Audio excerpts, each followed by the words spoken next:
Hi, today we're going to talk about what you get in the Hanukkah Creative Kit with the Dreidel Puzzle. My name's Yael Enkin, and I'm a wood artist that designed and hand cut each of these Dreidel puzzles, as well as the Hanukkah menorahs and the wall hangings, so that you guys have something fun to do for Hanukkah. Okay, here you got your kit. Here it is. It came in the mail.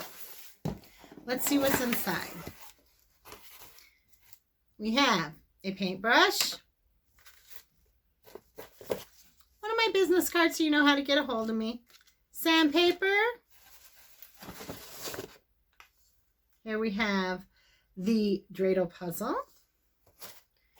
And we have a bunch of paints. We have blue, purple, we have green, orange. Let's see what else is in here. Yellow, red. And we got some neutral colors here, brown and black. Be careful when you use black, it's very powerful.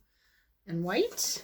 And we have another little tub. Now, it also has a white liquid in it. It looks a little bit different. It will have a brown dot on it. What that means is that this is the varnish. It is not paint. This you only use at the very end. So put that back in your thing. And I'm going to give you some tips on how to best paint your puzzle. Okay? Here we go.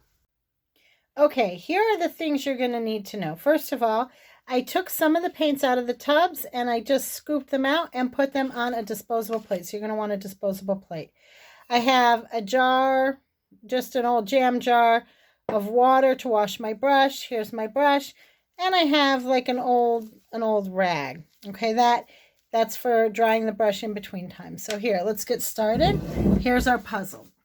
Okay, so what you want to do is, first of all, the first thing you want to do is think about what colors you want. Once you've done that, dip your brush in the water. And then let's choose, let's say I want to go with orange around the edge. I want to dip my brush in the water and then put it on the orange paint. It helps the paint to go on more smoothly. The first thing I'm going to do is I'm going to paint all around the edges. Why is this important? Because once you've already got the pieces wet with paint on one side, it's harder to do the edges without getting your hands all dirty. Okay? So we're going to go all around every so often. Just dip your paintbrush in the water. That way it helps smooth the paint on easily. It makes the paint go further. And it's kind of a nice look because it also allows you to see the wood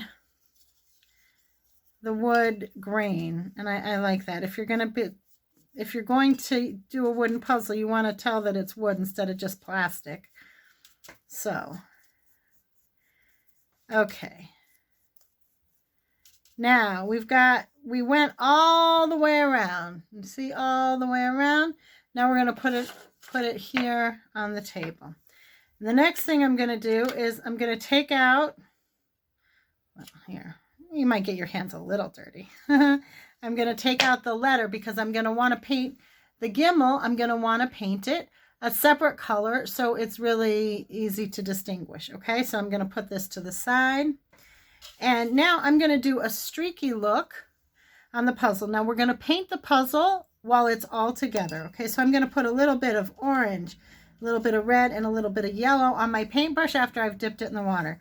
And then we're going to just kind of streak it across. It leaves a little more yellow. I don't want to go over too many times the same place because then it'll end up looking all the same. Let's say I want it to be more red at the bottom and go to more yellow at the top. So I'm going to put just the red at the bottom, start like that. And then a little bit more of the orange and yellow. Let's see, okay.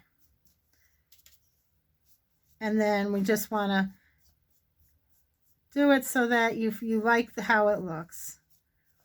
There, a little bit more yellow up top. And just kind of smooth things in so that there are so everything, it looks nice. You could choose whatever colors. You don't have to use this technique. Just something I that would look nice. Now, if some of the red went over the side, no problem. Just kind of go over it right now, gently. Okay, now what you're going to do is very important. Each time you finish using your paintbrush, put it in the water, okay? Now, this is the hard part. We have to wait for it to dry, okay? So we're going to push this to the side right now, and we're going to do our gimmel. Okay, now the gimmel, I want it to look really differently. So now I take my paintbrush that I just washed, and I dry it off. Make sure that none of the paint comes off on the rag, that it's clean. And then we're going to go back, dip it into the water a little bit more, and then go to the yellow. And we're going to paint the gimmel. We're going to paint it yellow, nice bright yellow, so that it looks nice and bright and shiny. Now, here's the thing. You do not want to paint the sides of the gimmel, okay?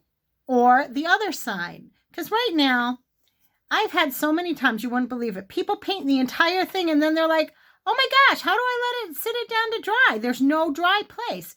So what you're going to do is you paint one side, the top, not on the sides of the interior of the puzzle. You don't want to paint those pieces, because what'll happen is it makes it harder for the puzzle to go in and out. Now, we've got this puzzle here that's drying. It's dried a little bit. What we're going to do is we're going to take it apart.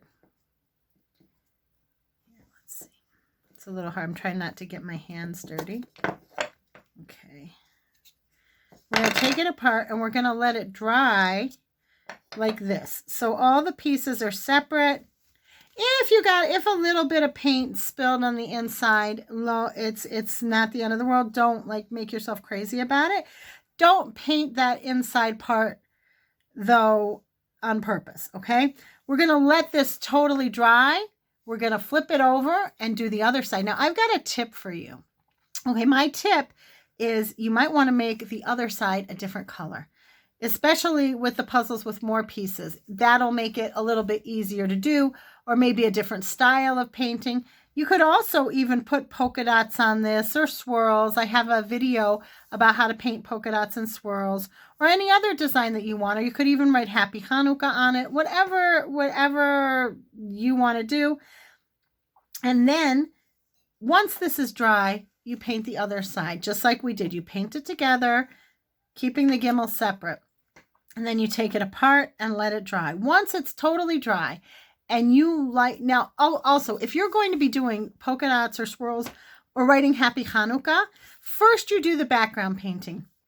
Once the background painting is dry, then you put in any extras, like the polka dots or anything, okay? So you're going to let this dry. Now, once it's all dry, you're going to flip it over and do the same thing on the other side.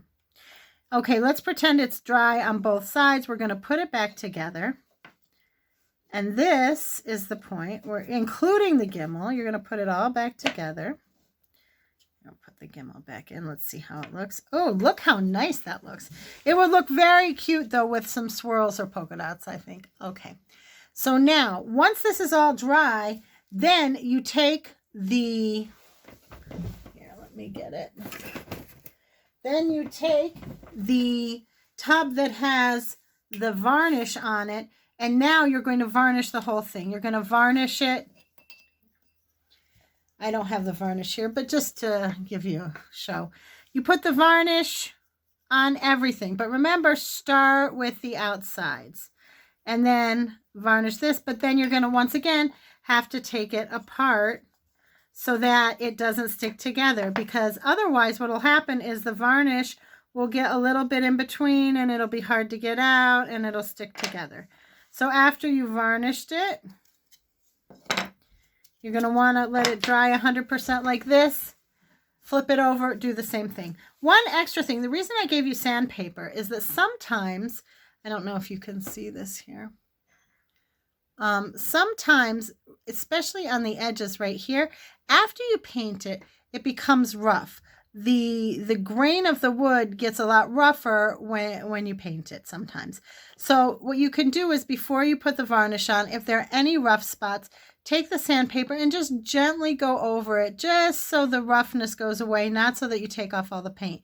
before you varnish.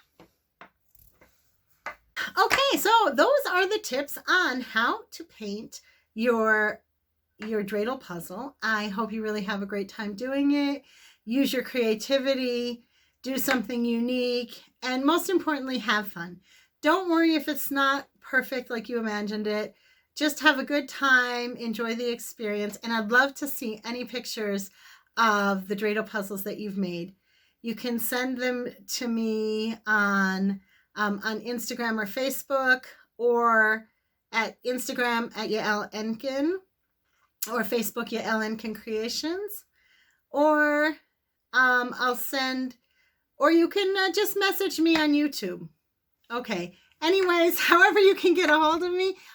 I know. There's also my phone number and email is on the card in the box. So whichever way is easier for you, have a great day, and we'll see you later. Bye.